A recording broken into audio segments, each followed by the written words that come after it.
Hey, what's up, fellas? How you doing, man? Antonelli here.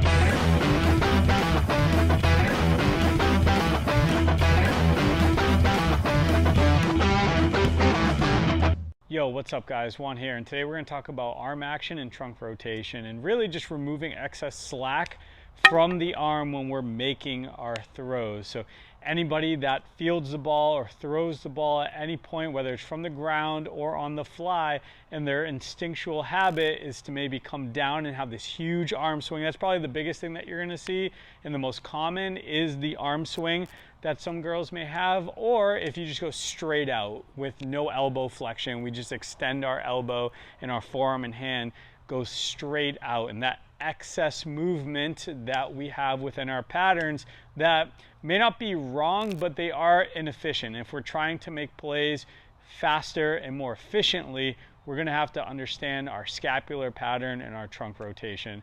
And we're just going to go over a couple drills that help that type of pattern. Now, what pattern are we looking for? So our scapula, what we perceive to be our shoulder blades and our backs, okay? That's comprised of 3 different muscles that surround it.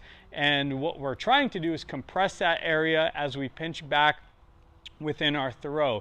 As we pinch back as well, we want to think 90-degree flexion or within 90-degree flexion of our throwing arm. So if you know what a right angle is, if we just raise our throwing arm up in the air, we have a 90-degree angle of our arm. And sometimes, and most of the time, we're going to want to feel within 90 degrees of our arm, basically at all times, right? We're not trying to extend that beyond that 90-degree mark from elbow flexion.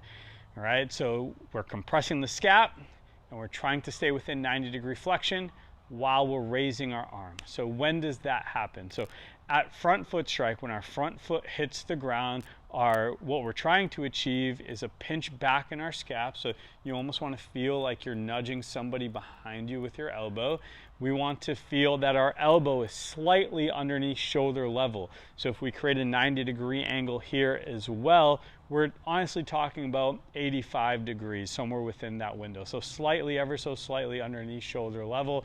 If you're at shoulder level, that's totally fine, so long as we're somewhere within that area, give or take 5 degrees. But we're going to be somewhere within shoulder levels. In terms of elbow flexion, we already talked about that. We're going to be within 90 degrees of elbow flexion. We can be at 90, but definitely not beyond 90 degrees. And if I'm talking about right angles again here, if we think about our forearm, and our forearm's at 0, and now it is at 90, we're going to be floating somewhere between that 60 to 80 degree mark at front foot strike. And if we're creating good separation, once our trunk starts turning towards our throwing destination, that's when my arm goes beyond 90, or our forearm goes beyond 90 into layback and into my throw.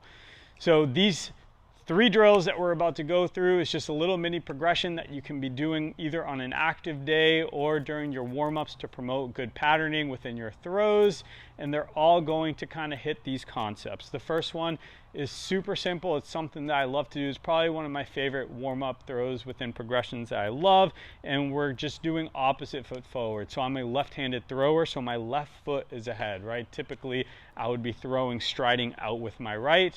Now I'm going to somewhat mimic like I'm striding out with my left, okay? But my feet are going to stay stationary into the ground, and our legs are basically going to be our foundation, and we just want them nice and firm. What we're trying to do is counter rotate over our legs with our pelvis and trunk all the way up through our torso, and we're keeping the ball nice and high. So the setup is like so, with the ball nice and high right in front of your throwing side eye.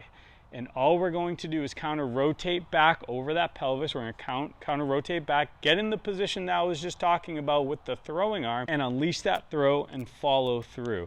Another good benefit of opposite foot forward is we have this space on our follow through side.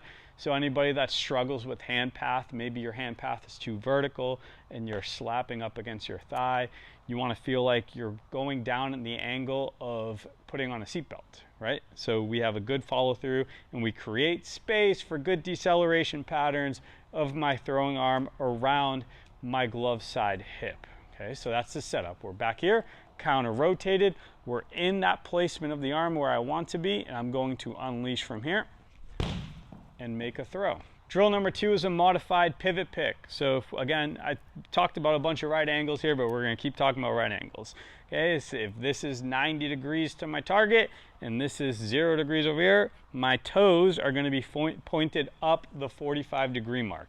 Okay, so we're going to be up the 45-degree mark. A lot of the concepts and principles that we take from wrong foot forward are going to apply right here. And all I'm going to do, again, keeping the ball nice and high, right in front of my throwing eye. As I rotate my torso back, I'm pinching that elbow back and getting my arm in position like I mentioned earlier in the video. And once I'm in this position, I want to pivot this back foot of mine so my hips can clear in this direction, I'm going to unload a throw. Now the feel within this throw is I want to feel like my pelvis and my trunk and my torso are what's causing energy to work up my kinetic chain, upstream through the body. And the best analogy that I can come up with, and it's kind of goofy, but if you've ever seen a little child or a kid just do this, the arms are not generating any type of energy, they're regulating the energy from the body. That's essentially throwing from the trunk, right? And from the pelvis all the way up through the torso. I'm just putting my arm in position, right? So my arm right now, I'm putting my arm in a throwing position, but I'm doing the same motion and I'm feeling the same sensation as if I'm doing this. Okay, so once I put my arm up in position, right, my arm is receiving all of that energy and making the throw. So that's kind of the mindset behind this. I do see a lot of people attempt this drill and really kind of muscle the throw and make it all arm when it should just feel flowy. All right, I just like using the word flow. The last one is a full pivot pick, so I'm pointed towards, my toes are pointed towards that 0 degree mark that I mentioned, and now I'm fully turning my trunk. You definitely have to pivot the back foot so my hips can get in position here, and you see that stretch that I have on the front side. I'm gonna have to force my body into rotation through the pelvis and trunk, and that's kind of the point. I put my arm in position and I'm throwing and unleashing a throw there. You want to follow that flow of the throwing hand all the way to glove side hip. Right? A common mistake that I see is when guys get into this position, they kind of force the throw there and they follow through here.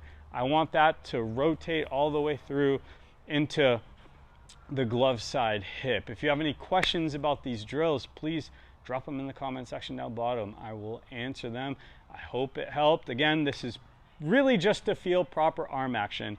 And one of the cues that you should be feeling when you're doing this drill is keeping that elbow up in position, like I mentioned, slightly underneath shoulder level. And I'm following that linear plane back and forward, back and forward. So stay within 90-degree flexion, keep that elbow around shoulder height, and I'm going back and forward and allowing that humerus to externally rotate for you in the shoulder socket. Do me a favor as always, please smash that subscribe button, like, share, and comment, and we'll see everybody next time. If you've enjoyed this video and want to learn more about building the elite swing, check out our new course. We have over 2 hours of content, almost 30 hitting drills.